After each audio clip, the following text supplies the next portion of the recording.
pada kami hati yang mengasihi jiwa-jiwa yang belum mengenal kasih Bapa.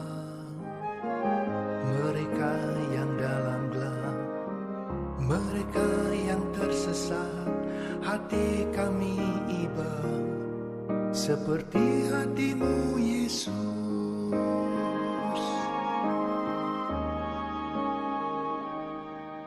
Tuhan, ini tugas kami, beri keberanian bagi kami. Taruhlah roh yang rela melayani dan menyenangkan hati Tuhan, itu yang kuingini.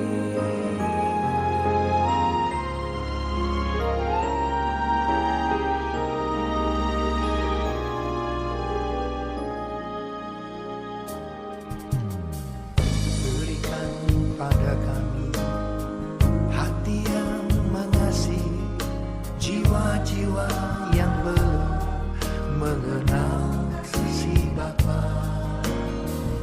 Mereka yang dalam gelap, mereka yang tersesat, hati kami iba seperti hatimu Yesus.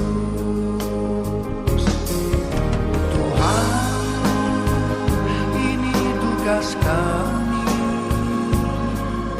beri keberanian bagi kami. Taruhlah roh yang rela melayani dan menyenangkan hati Tuhan, itu yang kuingini.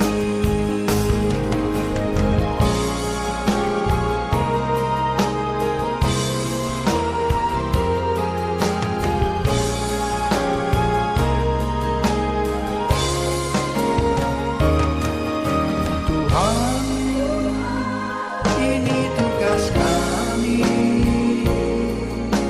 beri keberanian bagi kami.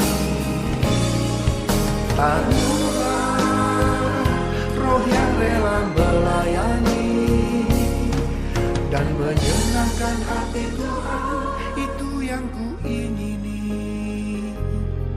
Dan menyenangkan hati Tuhan, itu yang kuingini.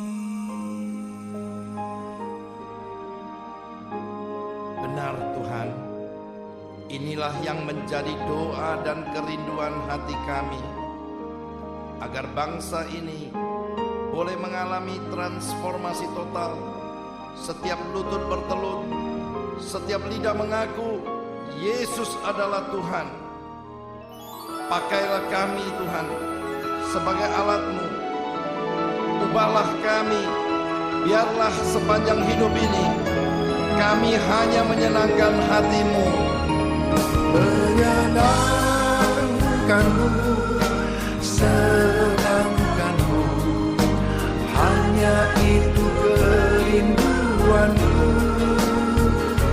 Menyenangkan-Mu, senangkan hati-Mu, hanya itu kerinduan-Ku.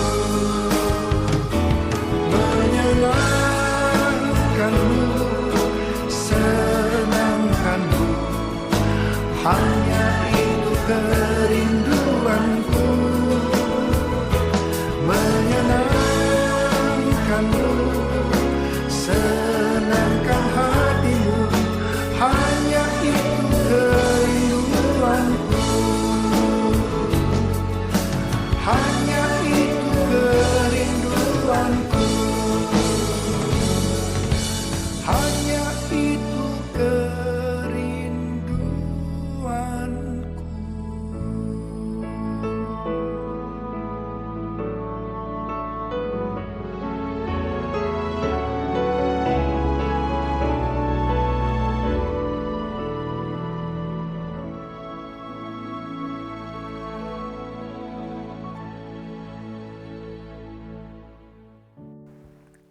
Shalom, Shalom.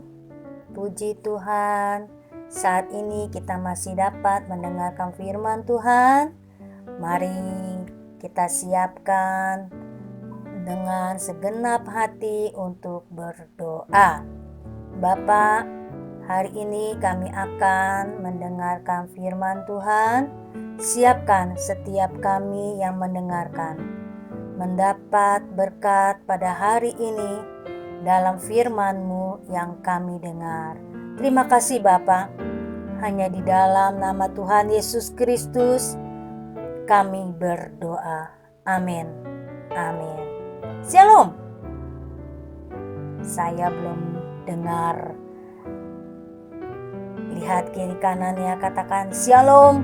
Shalom. Haleluya. Berapa minggu yang lalu Pendeta Charlie pernah berkata dalam firman-Nya dalam Roma 10 ayat yang ke-17, Roma pasal 10 ayat 17, jadi iman timbul dari pendengaran dan pendengaran oleh firman Kristus. Jadi kita siap hari ini yang akan mendengarkan firman Tuhan. Kita dalam ibadah rumah GBI JAT, kita sehat semuanya ya. Haleluya. Sudah siap? Siap untuk mendengarkannya. Mari kita buka firman Tuhan dalam Roma pasal 12 ayat 9 sampai 12. Roma pasal 12 ayat 9 sampai 12. Ayat 9, hendaklah kasih itu jangan pura-pura, jauhilah yang jahat dan lakukanlah yang baik. Ayat 10, hendaklah kamu saling mengasihi sebagai saudara dan saling mendahului dalam memberi hormat. Ayat 11, janganlah hendaknya kerajinanmu kendor, biarlah rohmu menyala-nyala dan layanilah Tuhan. Ayat 12, bersukacitalah dalam pengharapan, sabarlah dalam kesesakan, dan bertekunlah dalam doa. Amin. Tema saat ini, biarlah rohku menyala-nyala menjadi saksi Kristus. Biarlah rohku menyala-nyala menjadi saksi Kristus. Kita ingat, dengan tema saat hari ini adalah visi gereja GBI JAT. Ini adalah visi gereja GBI JAT dari Pendeta Lesalim Alek MA, yaitu Gembala Jemaat di GBI JAT. Pasti saudara ingat ya. Biarlah saat hari ini kita mau terus tetap semangat untuk mendengarkan firman Tuhan dan mau menjadi saksi Kristus. Kita tahu pada masa muda setiap orang memiliki semangat yang berapi-api dibandingkan dengan orang yang sudah lansia atau lanjut usia ya. Pasti kita berbeda. Namun pada kenyataannya ada banyak pemuda-pemudi yang tidak memanfaatkan semangat yang ada untuk hal-hal yang benar. Dengan semangat yang ada, banyak kaum muda menghabiskan waktunya untuk pekerjaan yang sia-sia. Contohnya, berkelahi, mabuk-mabukan, mengkonsumsi narkoba, merokok, putus asa, dia bunuh diri, dan sebagainya. Itu semua merusak tubuh kita dan kerohanian kita. Oleh karena itu, kita akan belajar satu perintah Tuhan bagi kita, yaitu mempergunakan waktu yang ada dan semangat yang kita miliki untuk melayani Tuhan. Rasul Paulus mengucapkan kata yang tadi kita sudah baca, janganlah. Kata janganlah merupakan kata larangan atau peringatan yang tegas. Biasanya ditujukan kepada hal yang dianggap berbahaya apabila diteruskan. Misalnya, bila kita melihat seorang anak kecil, ya saya kan punya anak ya, anak kecil, nah yang sedang bermain dengan benda tajam, maka kita sebagai orang tua pasti akan memperingatinya dengan tegas agar anak tersebut berhenti dari perbuatannya tersebut atau memegang benda yang tajam itu. Tujuannya pasti kita ada tujuannya. Tentu saja agar anak itu tidak mengalami berbahaya, ya. Itu dia.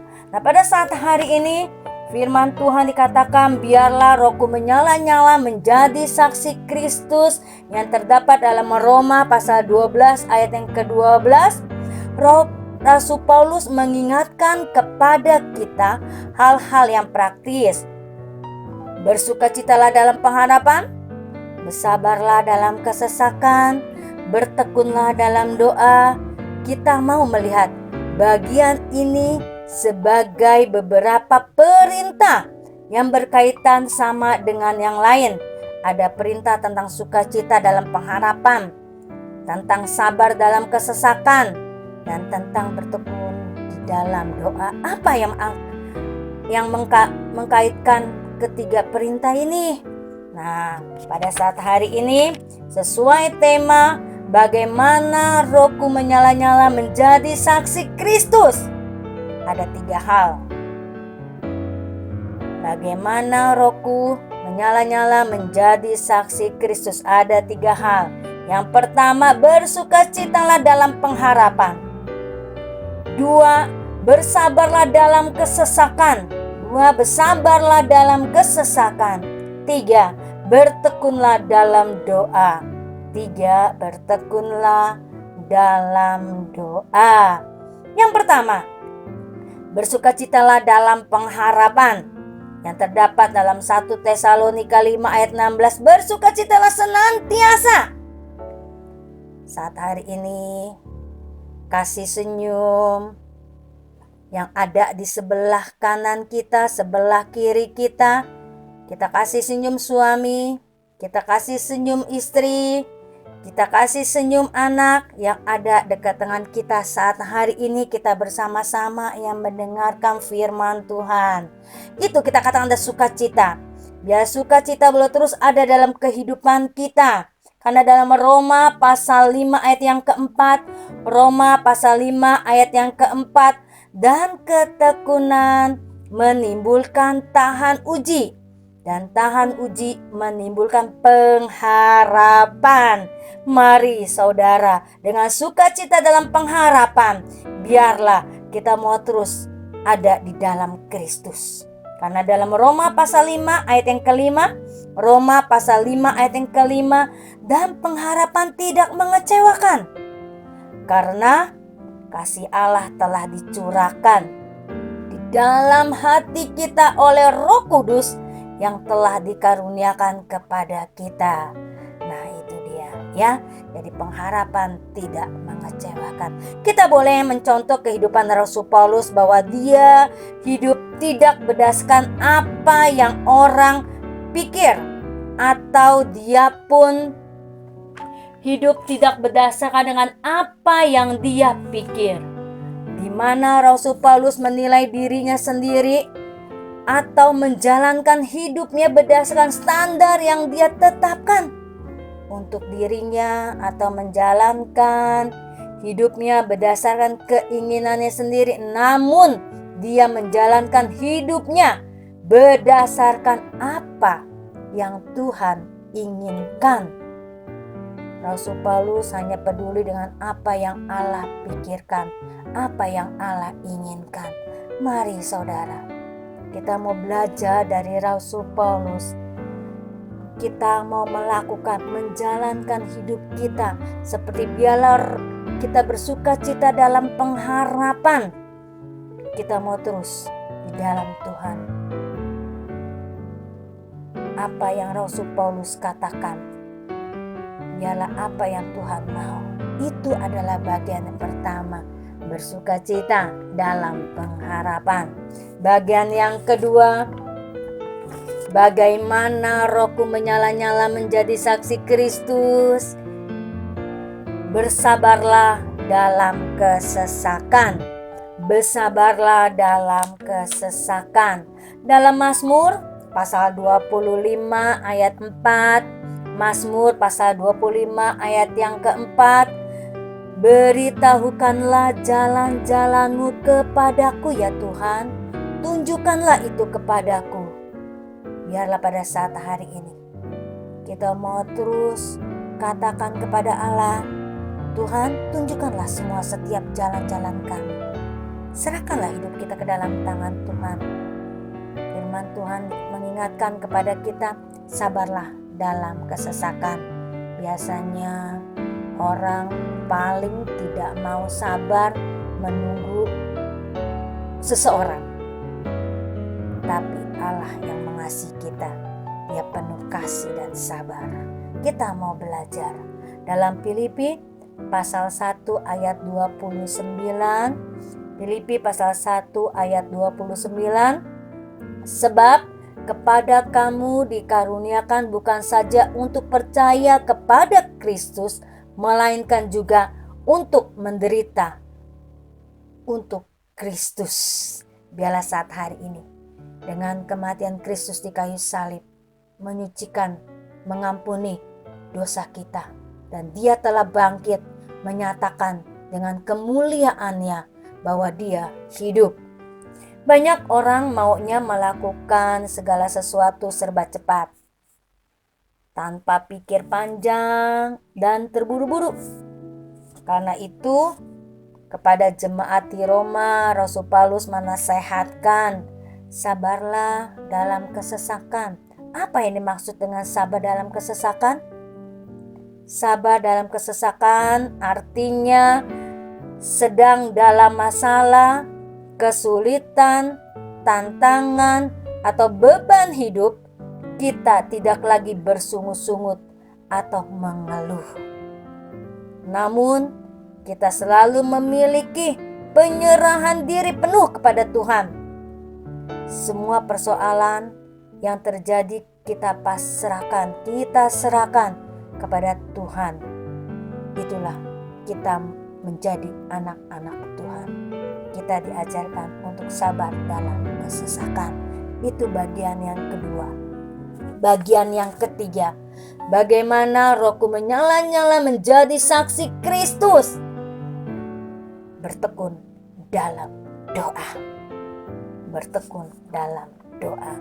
Dalam 1 Tesalonika 5 ayat 17, 1 Tesalonika pasal 5 ayat 17, tetaplah berdoa.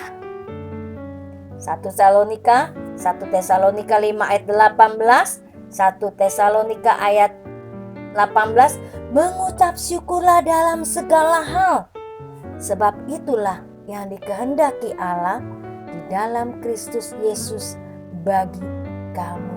Jadi apapun yang saat hari ini kita hadapi, kita diingatkan mengucap syukur dalam segala hal, sebab itulah yang dikehendaki Allah di dalam Kristus Yesus bagi kamu.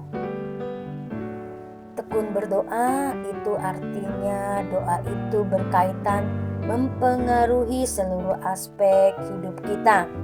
Dan doa itu mewarnai segala apa yang kita kerjakan. Dan kita tentu harus mengambil waktu khusus berdoa, berkomunikasi dengan Allah. Bukan kalau pada waktu saja baru kita berdoa.